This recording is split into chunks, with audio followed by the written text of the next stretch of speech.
Sebelumnya Om Swastiastu, Pak. Swastiastu. Mohon maaf mengganggu waktu Bapak dalam mengajar ataupun mengemban tugas Bapak. Di sini saya ingin mewawancarai Bapak terkait tentang eksplorasi penyebab masalah untuk melengkapi tugas kegiatan PPG dalam jabatan 2022. Nah, langsung saja di sini kan Tiang sebagai guru menemukan suatu permasalahan, yaitu ada 6, yaitu dilihat dari aktivitas belajar, hasil belajar siswa, komunikasi dengan orang tua, model pembelajaran yang kurang inovatif, pembelajaran HOTS atau berpikir tingkat tinggi, dan pemanfaatan teknologi. Nah, untuk yang pertama, yang jenis permasalahan pertama yaitu dari aktivitas belajar. Nah, di sini sebelumnya aktivitas belajar kan segala kegiatan yang dilaksanakan baik secara jasmani atau rohani selama proses pembelajaran. Nah, pertanyaan yang pertama, Pak, menurut Bapak, apakah aktivitas belajar di sekolah ini dari proses pembelajaran sudah optimal atau sudah berjalan dengan baik? Kalau menurut pengamatan saya, memang hasil belajar di sekolah kita, kalau saya harus jujur, memang belum optimal. Kemudian yang kedua, menurut Bapak, apa yang menjadi penyebab kurangnya optimalisasi dalam aktivitas belajar? Sebenarnya banyak faktor penyebabnya. Salah satu diantaranya sekolah kami, sekolah kita masih kekurangan tenaga pengajar. Yang kedua, beban kerja guru itu terlalu banyak, sehingga tidak bisa fokus ke dalam tugas pokoknya dalam proses belajar mengajar. Di samping itu juga minat anak, itu perhatian anak dalam proses belajar mengajar itu juga masih kurang, karena tidak bisa dikatakan tahun ini adalah merupakan tahun transisi pengalihan dari pembelajaran daring ke pembelajaran tatap muka saat pandemi COVID-19. Kemudian selain faktor tadi, kalau dilihat dari faktor luar, misalkan dari lingkungan keluarga, apakah berpengaruh terhadap aktivitas? Sangat berpengaruh. Sangat berpengaruh. Nah, keberhasilan pendidikan kan ditunjang oleh peran serta orang tua, guru, dan masyarakat. Ya, Pak. Kemudian dilihat dari faktor lingkungan sekolah. Nah, misalkan dari guru, dari segi sarana atau prasarana, apakah mempengaruhi juga dalam aktivitas belajar? Ya, sangat mempengaruhi. Sangat. Misalnya guru kurang inovasi dalam pembelajaran. Kurang inovasi. Kurang menghasil materi dan kurang sangat. Nah, kemudian dari faktor masyarakat sendiri, Pak. Tadi kan dari sekolah, sekarang masyarakat, apakah ada pengaruhnya juga terhadap aktivitas belajar? Nah, ada. Juga ada pengaruhnya. Masyarakat jelas berpengaruh terhadap aktivitas belajar. Ada pengaruh. Oke. Kemudian segitu aja, Pak, nih untuk aktivitas belajar. Kemudian yang kedua, lihat dari hasil belajar. Apakah hasil belajar siswa di sekolah ini sudah baik, Pak? Belum memuaskan. Kemudian apa yang menjadi penyebab rendahnya hasil belajar siswa? Nah, itulah seperti tadi, karena belum terlaksana aktivitas pembelajaran secara optimal yang disebabkan oleh faktor-faktor tadi. Kemudian juga karena masih masa transisi dari pembelajaran daring, jadi kebiasaan anak itu selama 2 tahun itu dia tidak dapat belajar di rumah secara optimal. Nah, kalau dilihat dari faktor internal itu baik dari segi ketenangan, konsentrasi, itu apakah punya pengaruh juga? Jelas mempengaruhi. Ketenangan dan konsentrasi. Kemudian dari minat bakat dan motivasi berpengaruh juga. Minat bakat dari peserta didik. Nah, selain faktor internal, di sini kan ada faktor eksternal. Dilihat dari bagaimana cara orang tua mendidik, relasi antar keluarga, apakah berpengaruh terhadap hasil belajar peserta didik? Jelas berpengaruh juga. Karena tanpa adanya orang tua dan serta orang tua itu kita tidak, sekolah itu tidak akan lagi, karena waktu di sekolah itu hanya terbatas. Iya, karena waktu terbatas. Lebih banyak anak itu berada di rumah. Selain dari orang tua, dari segi guru, nah di sini dilihat apakah guru dalam proses pembelajaran sudah optimal sehingga hasil belajarnya menjadi menurun. Nah, itu dah yang seperti saya katakan tadi, bahwa guru itu beban kerjanya terlalu banyak, karena beban kerja. ya, sehingga tidak bisa melaksanakan proses belajar mengajar secara optimal.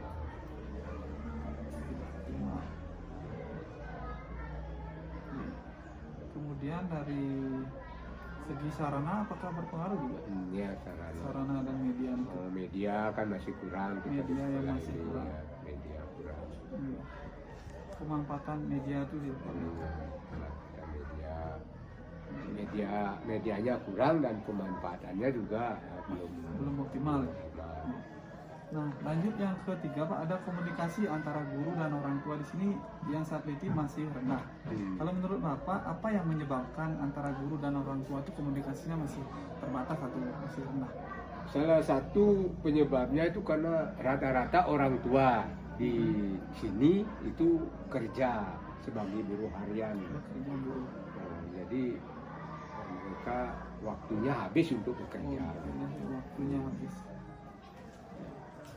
Kemudian, apakah orang tua memiliki kepercayaan diri yang kurang di sini dalam keterlibatan proses pendidikan? Ya jelas, karena pengetahuan mereka memang iya. mereka percaya diri, melibatkan diri ke dalam pendidikan itu memang masih kurang. Masih kurang. Karena pendidikan mereka ya, yang karena pendidikan mereka rendah. Samping itu dari beban kerja mereka sebagai guru. Kemudian apakah kemampuan dan pemahaman guru dan orang tua dalam atau kerjasama antara guru dan orang tua terkait program-program itu masih terbatas Pak? Apa? Ya, sangat terbatas, Kurangnya ya, kurang optimal dalam pembuatan program. Ya. Dan serta orang tua dalam pembuatan program di sekolah itu masih kurang. Nah, kemudian yang keempat Pak, ada masalah guru belum maksimal dalam pemanfaatan model-model pembelajaran inovatif. Nah, menurut Bapak, apakah guru sudah maksimal dalam pemanfaatan model pembelajaran di sekolah pada saat ini? Belum optimal. Jika belum, menurut Bapak, apakah yang menjadi penyebab kurangnya pemanfaatan model pembelajaran inovatif? Sarana dan prasarana. Sarana yang ada di sekolah kurang menunjang. Di samping itu juga pengetahuan guru tentang model pembelajaran inovatif. Pengetahuan masih kurang tentang inovatif. Berarti, nah untuk usia apakah mempengaruhi Pak? Usia guru. Usia guru kalau di sini kan belum, masih muda-muda ya? Masih muda-muda. Oh iya, karena tidak ada pengaruhnya. Iya. Nah kemudian apakah inovasi dan kurangnya mengikuti pelatihan seperti MBMP itu menjadi penyebab? Iya, salah satu penyebabnya. Memang guru ini jarang mengikuti itu. Jarang mengikuti pelatihan. Lanjut ke nomor 5 Pak. Di sini ada masalah guru memberikan pembelajaran belum berbasis HOTS atau berpikir tingkat tinggi. Nah, apakah di sini langsung saja Bapak sudah menerapkan? Di sini kan Bapak juga mengajar kelas 1. Yeah. Apakah sudah menerapkan pembelajaran berbasis HOTS gitu Pak? Kalau di kelas rendah kan belum bisa kita berikan. Kalau di kelas tinggi sudah berusaha gurunya. Tapi itu udah seperti tadi gurunya sudah menerapkan itu, cuman dari kemampuan peserta didiknya belum bisa mengikuti apa yang diharapkan oleh guru. Belum bisa mengikuti. Berarti dari segi guru udah menerapkan, cuman peserta didik belum bisa mengikuti. Nah, kemudian tadi kan dari peserta didik. Nah, di sini apakah guru sudah memahami berarti? Kalau sudah menerapkan berarti sudah memahami konsepnya. Ya, sudah memahami guru. Guru sudah memahami.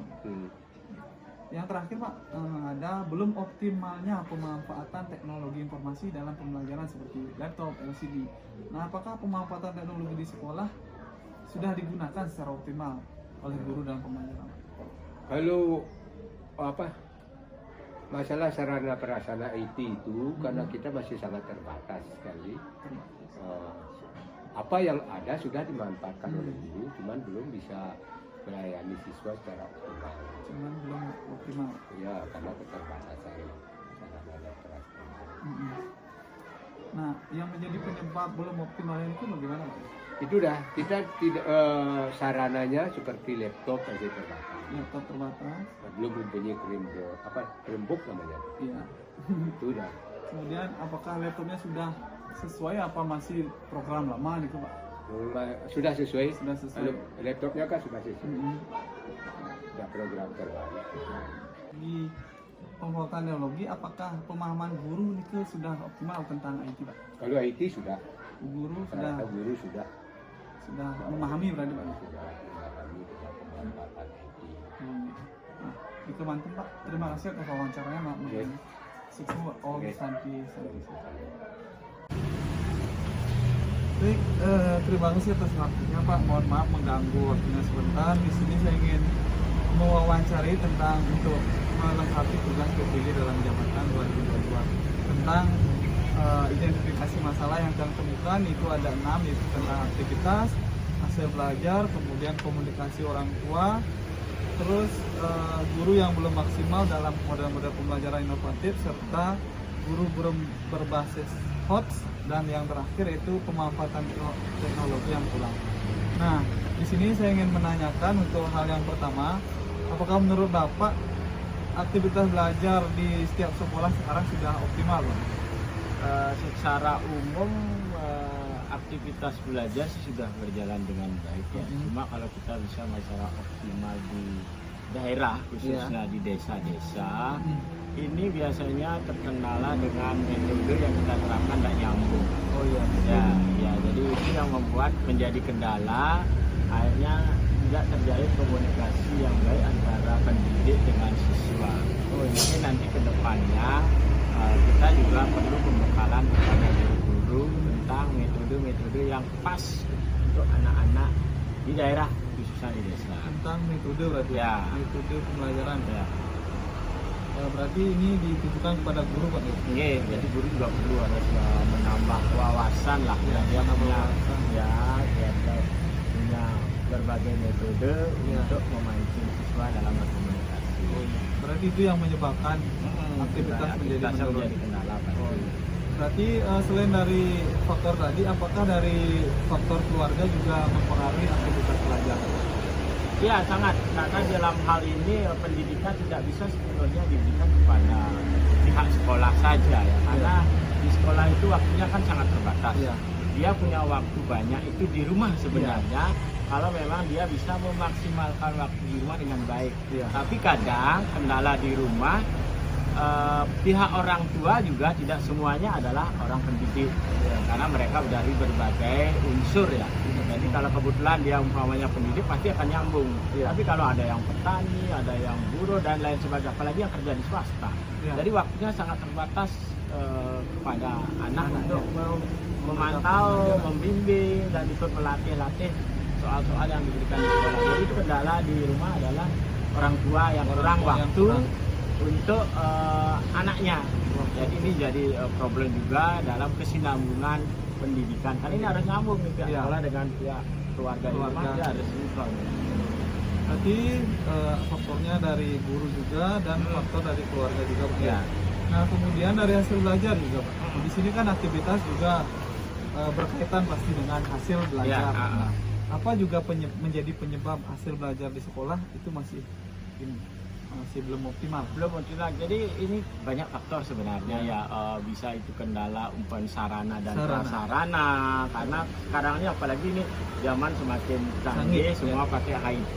Memang sih guru-guru yang muda-muda sudah saya yakin ya, dia sudah menguasai itu. Tapi kadang-kadang di sekolah belum ditunjang oleh sarana yang ada. Jadi akhirnya tidak nyambung dengan apa yang diterapkan, tidak ditunjang oleh sarana, otomatis manual lagi. Jadi belum optimal jadinya. Tidak ya, kalau sarana umpamanya yang memang dia harus pakai proyektor dan lain sebagainya, ya yang bisa tinggal hanya memberikan contoh, memberikan gambaran, tapi ini harus memancing siswa untuk menghayal jadinya. Apa kira-kira? Nah ini juga harus sarana sangat mendukung sekali ya untuk lebih cepat anak-anak itu menerima. Selain sarana, apakah metode pembelajaran dari guru itu juga berpengaruh terhadap hasil belajar? Ya pasti, metode. Ya pasti seperti tadi juga kita jelaskan. Makanya selain didukung oleh sarana yang sekarang sudah serba modern, jadi dalam hal ini juga memancing ide-ide guru dengan metode-metode untuk menyesuaikan dengan sarana yang ada. Jadi dalam hal ini kita saling mengisi lah. Kita tidak bisa membilang guru itu sudah pinter, enggak. Kita ada istilah long life education. Jadi belajar sepanjang masa, jadi guru juga harus terus menuntut ilmu agar menemukan metode-metode yang pas, yang nyambung dengan pendidikan. Berarti mencari metode ya Pak? Ya, Metode yang pas dengan pembelajaran. dengan proses pembelajaran. Nah, di sini juga apakah teman itu juga mempengaruhi Pak? Teman bergaulnya seperti itu. Ya, itu juga salah satu faktor karena itu bagian dari lingkungan ya. Kalau umpamanya anak-anak itu berkelompok dengan orang yang hanya Salah. ya, maaflah, dia berkelompok dengan orang pemain sepak bola pasti bisanya main sepak bola. Jadi begitu juga dalam proses pembelajaran. Kalau dia berkelompok dengan anak-anak yang rajin belajar, otomatis dia terpacu. Dia tidak ingin ketinggalan. Paling tidak, jadi saling mengisi. Tapi kalau dia ketemu umpamanya kelompoknya sama-sama malesnya, ya ini akhirnya bermain terus. Apalagi dengan sekarang ini adalah game online, ya bukannya belajar di rumah berkelompok, aja dia main game. Jadi jadi teman itu sangat penting perannya, saling mendukung. Ya. Kemudian poin yang ketiga yaitu komunikasi antara guru dan orang tua. Nah di sini kan kadang saya lihat di sekolah itu masih kurang optimal komunikasi. Apa yang menyebabkan? Ya karena biasanya ini secara umum pola pikir masyarakat kita di daerah bahwa pendidikan itu adalah tugasnya guru. Ya, pola pikir. Nah, jadi mereka menyerahkan sepenuhnya kepada guru. Padahal ada hal-hal tertentu yang perlu kita koordinasikan, baik itu pihak sekolah maupun jadi kita nyambung umpamanya anaknya ini kurangnya di ini loh. Jadi kita kalau orang tua punya waktu kita diskusi, Pak tolong anaknya perhatikan ini kurangnya di sini, kurangnya berhitung, kurang cara membaca, tolong ini pandu sama-sama. Jadi ini adalah tugas bersama. Inilah kadang-kadang bukan bagaimana ya, bukan orang tua menganggap guru paling enggak, karena kadang-kadang dia tidak punya waktu untuk berkomunikasi. Berarti waktu juga. Ya, dia tidak punya waktu berkomunikasi. Karena kita tahu juga ini seorang orang tua lagi kejar kejar target untuk masalah kiloan ini. Ya, jadi kita tidak salahkan siapa-siapa, cuma kondisinya memang ya. Berarti dari pola pikir orang tua yang diarahkan, kemudian dari waktu juga Pak. Kemudian poin keempat, nah ada guru yang belum maksimal dalam pembelajaran, model-model pembelajaran inovatif. Nah menurut Bapak apa yang menjadi penyebabnya? Apakah dari media ataupun memang pemahaman guru tentang pembelajaran masih kurang? Memang ini dalam hal ini kita tidak bisa juga menyalahkan semua kepada guru karena guru juga manusia. Tapi kita bukan tidak dibilang guru harus menyesuaikan diri, harus mengikuti perkembangan zaman. Kedua, harus sarana juga harus mengikuti. Ketiga, anak-anak juga harus cepat memahami. Nah, jadi ada 3 faktor ini: faktor sarana, faktor guru, dan faktor anak didik. Cepat memahami. Ya, dia juga harus cepat apa yang didikan di sekolah itu harus diterapkan dengan apalagi dengan teknologi sekarang, dia bisa buka Google dan lain sebagainya, cari hal-hal yang positif. Berarti misalkan kalau udah guru memiliki pemahaman yang kurang itu juga mempengaruhi. Ya, otomatis seperti itu. Guru juga perlu harus meningkatkan kualitasnya lah. Meningkatkan kualitas guru. Ya.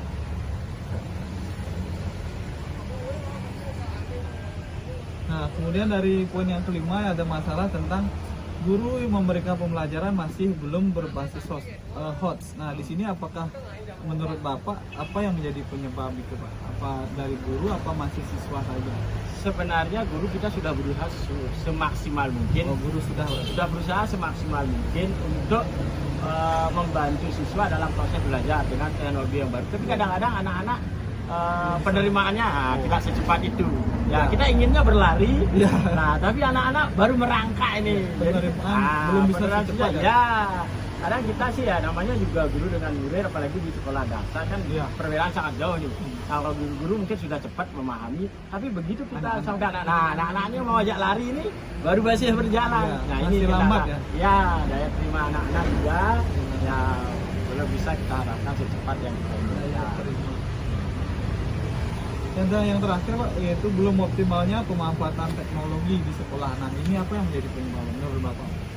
Karena sarana yang terbatas dari pemerintah atau bagaimana? Kita sih berusaha mungkin ikut menunjang program pendidikan berbasis teknologi yang sekarang diterapkan pemerintah.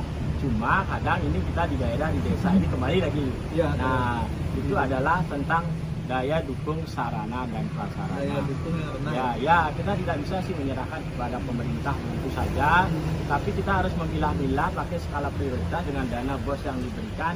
Nah, apa pemanfaatan yang memang harus didukung? Tapi di daerah ini banyak sekali sih kepentingan. Nah, ini yang jadi kendala. Paling tidak sekolah punya skala prioritas apa yang perlu ditambahin, terutama daya sarana yang perlukan. Berarti pengelolaan sekolah juga. Ya perlu itu, jadi pakai skala prioritas. Kalau memang kita perlu sarana dan prasarana yang mendukung, ya kita itu utamakan. Iya. Nah, agar terjalin komunikasi untuk menunjang pendidikan yang optimal. Berarti Ya. sarana yang penting adalah Ya, sarana terbatas Ya. itu yang menyebabkan. Nih. Oke, demikian Pak. Oh ya, Wawancara tadi. Ya. Terima kasih maaf mengganggu. sama-sama. Mudah-mudahan ini bermanfaat bagi kita semua. Terima Ya, kasih banyak. Sama-sama. Om Sandi. Om Sandi. Terima kasih Bang. Oke. Udah kan? Udah. Ya. Oke, ya. Oke, makasih Bang. Iya, sama-sama.